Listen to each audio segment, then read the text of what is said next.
हरे कृष्णा, राधे राधे। कैसे हैं आप सभी? आज की इस वीडियो में हम भगवान कृष्ण की छठी के बारे में जानेंगे। भगवान कृष्ण का छठी उत्सव कब मनाया जाएगा, पूजा कैसे करनी है, किन किन सामग्री की आवश्यकता पड़ेगी, सारी बातें जानेंगे। तो चलिए वीडियो को शुरू करते हैं। भगवान कृष्ण के छठी उत्सव को लेकर बहुत ही भ्रम की स्थिति रहती है, क्योंकि अधिकतर जन्माष्टमी का पर्व 2 दिन तक मनाया जाता है। तो ऐसे में छठी कब मनाएं, इस बात को लेकर दुविधा रहती है। जैसे इस बार भी 15 और 16 2 दिन जन्माष्टमी का उत्सव मनाया गया। 15 अगस्त और 16 अगस्त दोनों दिन व्रत किया गया। तो ऐसे में हम छठी उत्सव कब करें? लेकिन देखिए, 15 अगस्त को जो जन्माष्टमी मनाई गई वो बहुत कम थी, मतलब बहुत ही कम लोगों ने उस दिन व्रत किया। अधिकतर लोगों ने 16 अगस्त को ही जन्माष्टमी का व्रत किया है। तो ऐसे में आप सभी से निवेदन है कि आप 21 अगस्त गुरुवार को छठी का उत्सव करें। 21 अगस्त गुरुवार को सभी लोग छठी मना सकते हैं। अगर आपके घर में लड्डू गोपाल जी विराजित हैं, आपने जन्माष्टमी पर लड्डू गोपाल जी का जन्मोत्सव मनाया है, जन्म कराया है, तो आपको छठी मनानी चाहिए। कहीं कहीं पर इस बात के लिए मत भ्रम हो सकते हैं। कई लोगों का मानना है कि कान्हा जी की छठी नहीं मनाई जाती है, लेकिन हमें तो कान्हा जी के साथ आनंद मनाने का एक अवसर चाहिए। तो ऐसे में आप सूक्ष्म रूप से भी छठी उत्सव मना सकते हैं। कान्हा जी की छठी के लिए आपको क्या क्या सामग्री की आवश्यकता पड़ेगी वो मैं आपको बता देती हूँ। जैसे हमारे घर में एक बच्चे का जन्म होता है और उसकी छठी मनाई जाती है, बिल्कुल उसी तरह से कान्हा जी की भी छठी मनाई जाती है। कान्हा जी के छठी उत्सव के लिए सबसे पहले आपको चाहिएगा लड्डू गोपाल जी का श्री विग्रह। अगर आपके घर में लड्डू गोपाल जी विराजित नहीं है और आप कैलेंडर से भगवान की पूजा करते हैं या फोटो से करते हैं, तो आप ऐसे भी छठी मना सकते हैं। आप भगवान कृष्ण की कोई फोटो या कैलेंडर भी ले लें। उसके बाद हमें कान्हा जी, अगर आपके घर में कान्हा जी विराजित है तो आप उनकी पोशाक ले लीजिए।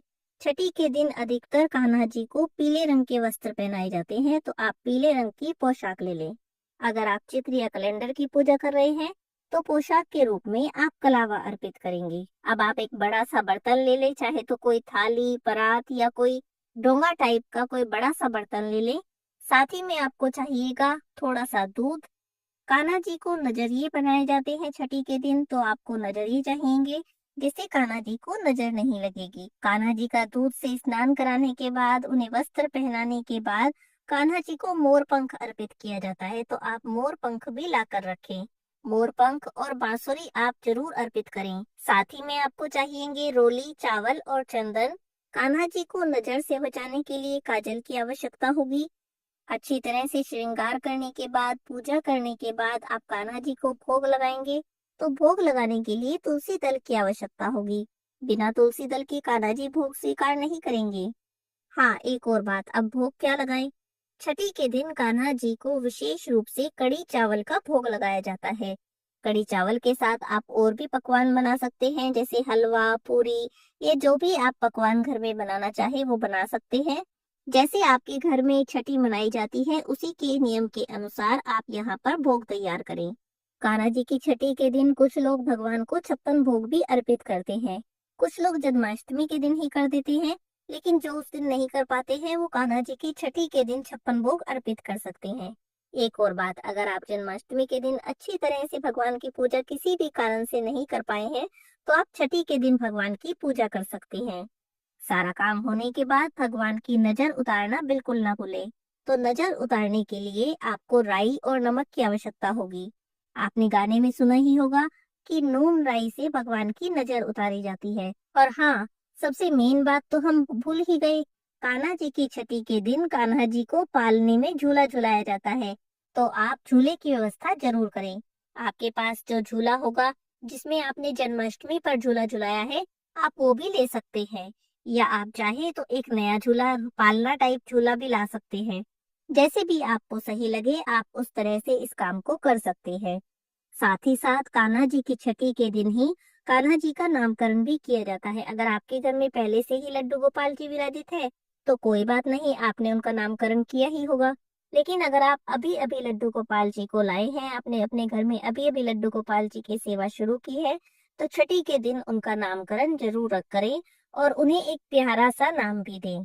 साथ ही साथ कान्हा जी की छठी के दिन ही अपने घर की चाबियां भी कान्हा जी को समर्पित की जाती है, इस भाव के साथ कि कान्हा जी अब ये आपका घर हुआ और अब हम आपकी शरण में रहेंगे, अब आप जैसा चाहें इस घर को संचालित करें।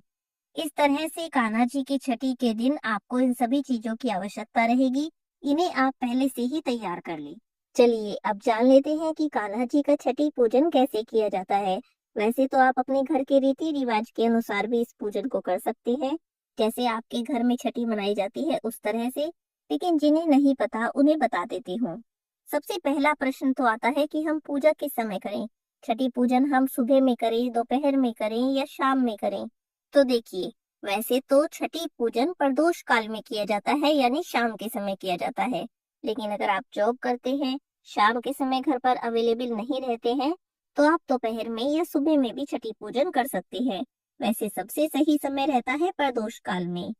कान्हा जी का छठी पूजन करने के लिए सबसे पहले कान्हा जी की हमें मालिश करनी है। कान्हा जी की मालिश आप घी से कर सकते हैं, जैतून के तेल से कर सकते हैं, बादाम के तेल से कर सकते हैं, जैसे भी आपके पास अवेलेबल है उससे आप कान्हा जी की मालिश कर सकते हैं। इसके बाद मालिश करने के बाद हम कान्हा जी को स्नान कराएंगे। तो कान्हा जी को स्नान कराने के लिए जो हमने बड़ा सा बर्तन लिया है और दूध लिया है उसका प्रयोग करेंगे। हमें दूध में कान्हा जी की डुबकी लगवानी है। डुबकी लगवाने के लिए आप कान्हा जी को बिल्कुल इस तरह से पकड़ लें जैसे कि हम एक बच्चे को पकड़ते हैं। जैसे हम बच्चे को संभालते हैं हाथों में, तो उसके सिर के नीचे हाथ लगा लेते हैं, ऐसे ही हम उसके कमर के नीचे हाथ लगा लेते हैं। उसी तरह से बिल्कुल कान्हा जी को पकड़ना है। एक हाथ हमें सिर के नीचे लगाना है और दूसरे हाथ से हमें कान्हा जी को संभालना है और फिर हमें दूध में डुबकी लगानी है। एक एक करके 3 बार हम कान्हा जी को डुबकी लगवाएंगे। दूध से स्नान कराने के बाद अब कान्हा जी को जल से स्नान कराना है। आप चाहें तो पंचामृत स्नान भी करा सकते हैं। अब यहाँ पर आपके मन में 2 प्रश्न होंगे। सबसे पहला प्रश्न, तो जिस दूध में हमने कान्हा जी को डुबकी लगवाई है यानी स्नान कराया है, हम उस दूध का क्या करें? देखिए, ये दूध तो प्रसाद बन गया। आप इसे प्रसाद के रूप में ग्रहण कर सकते हैं। आप चाहे तो इसकी खीर बनाकर बांट सकते हैं या फिर इसको ऐसे ही भी आप यूज कर सकते हैं, यानी आप इसे प्रसाद में ग्रहण कर सकते हैं। दूसरा सवाल आएगा कि हमारे लड्डू गोपाल जी तो बहुत बड़े हैं और हमारे पास इतना बड़ा बर्तन नहीं कि हम इस तरह से डुबकी लगवा सके, तो कैसे करें? तो आप उन्हें परात में जैसे बिठा दें और उसके बाद उन्हें दूध से स्नान करा दें, फिर जल से स्नान करा दें। बस इस तरह से भी आप कान्हा जी को स्नान करा सकते हैं। अब स्नान हो गया तो कान्हा जी का आप बढ़िया तरह से श्रृंगार करें। पहले उन्हें पीले रंग की पोशाक पहनाएं और उन्हें सुंदर सुंदर तरीके से पूरी तरह से उनका श्रृंगार करें। कोशिश करें कि इस दिन जो आप श्रृंगार कर रहे हैं वो सारी चीजें नहीं हो, मतलब कान्हा जी को जो आप माला पहनाते हैं वो भी नहीं हो, कान्हा जी को जो आप पायल पहनाते हैं वो भी नहीं हो। अगर नहीं नहीं है तो कोई बात नहीं, आप जन्माष्टमी पर जो लाए थे वो भी पहना सकते हैं, लेकिन अगर ला सकते हैं तो नई ही चीजें पहनाएं। और हाँ, कान्हा जी को नजरिए जरूर पहना दें, वरना कान्हा जी को नजर लग जाएगी। देखिए, अब कान्हा जी का हमने पूरी तरह से श्रृंगार कर दिया, तो कान्हा जी को आसन पर विराजित कर देंगे। साथ ही में मोर पंख और बांसुरी भी हम उन्हें अर्पित कर देंगे। अब हम कान्हा जी की पूजा करेंगे। धूप दीप से पूरी तरह से आप विधिवत पूजा करें। दीपक जला लें, उन्हें तिलक करें, उसके बाद अक्षत यानी चावल अर्पित करें, फूल अर्पित करें और जो भी आपने भोग तैयार किया है, अब आप अपना भोग अर्पित करें। जैसा कि मैंने पहले बताया कि आज के दिन कढ़ी चावल का भोग विशेष रूप से लगाया जाता है, लेकिन उसके साथ आपने जो भी भोग तैयार किया है सभी भोग कान्हा जी को अर्पित करें। अब कान्हा जी को काजल का टीका लगाएं और कान्हा जी के ऊपर से आप थोड़े से पैसे वार कर रख दें। इन पैसों से आप कान्हा जी का ही कोई सामान भी ला सकते हैं। सारी पूजा पाठ करने के बाद अब कान्हा जी की नजर उतारनी है। जो आपने नमक और राई लिया है उससे कान्हा जी की नजर उतार दें। अगर आपको नहीं पता कि नमक राई से नजर कैसे उतारते हैं तो मैं आपको बता देती हूँ। हाथ में नमक और राई लें, कान्हा जी के ऊपर से इसे 7 बार वार लें। जैसे घड़ी चलती है उससे उल्टी दिशा में हमें इसे हाथ को घुमाना है। इसके बाद 7 बार घुमाने के बाद आप इसे अग्नि में डाल दें। राई चटकने लगेगी और हमारे लड्डू गोपाल जी की यानी कान्हा जी की नजर झड़ती जाएगी। अच्छी तरह से पूजा पाठ हो गई। अब कान्हा जी की आरती करें, कान्हा जी की बधाई का गीत गाएं। अब आता है सबसे मेन काम। अगर आपने कान्हा जी का नामकरण नहीं किया है तो यहीं पर कान्हा जी का नामकरण भी कर दे। कोई एक अच्छा सा नाम सोच ले और कान्हा जी के कान में उस नाम से कान्हा जी को पुकारे।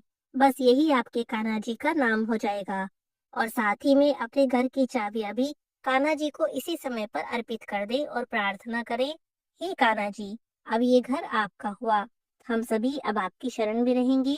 अब इस घर का संचालन आप ही को करना है। आप हम सबकी रक्षा करें। अब देखिए पूजा पाठ का सारा काम हो गया है। अब जो पालना या झूला आपने तैयार किया है, कान्हा जी को उसमें विराजित करें और प्रेम से झूला झुलाएं। झूला झुलाते समय आप बधाई गीत गा सकते हैं, भजन कर सकते हैं, कीर्तन कर सकते हैं। जैसे भी आपकी श्रद्धा हो आप कान्हा जी को रिझा सकते हैं। इस तरह से छठी उत्सव मनाया जाता है। ये मैंने कुछ सूक्ष्म विधि आपको बता दी है। इसके अलावा भी आप और कुछ करना चाहें तो कर सकते हैं। जैसे कि आप इस दिन कीर्तन का आयोजन अपने घर में कर सकते हैं। आपके आसपास जो भी घर में लड्डू गोपाल जी हैं, उन्हें अपने घर पर आमंत्रित कर सकते हैं। इस तरह से भी आप छठी उत्सव मना सकते हैं। इस वीडियो में पूरी तरह से मैंने बताने की कोशिश की है कि छठी उत्सव कैसे मनाया जाता है। फिर भी अगर कोई बात रह गई है तो आप मुझसे कमेंट बॉक्स में पूछ सकते हैं। आपको ये वीडियो कैसा लगा कमेंट बॉक्स में जरूर बताइएगा। अच्छा लगा हो, यूजफुल लगा हो तो लाइक कीजिएगा और चैनल को भी सब्सक्राइब कीजिएगा। थैंक यू, धन्यवाद। हरे कृष्णा, राधे राधे।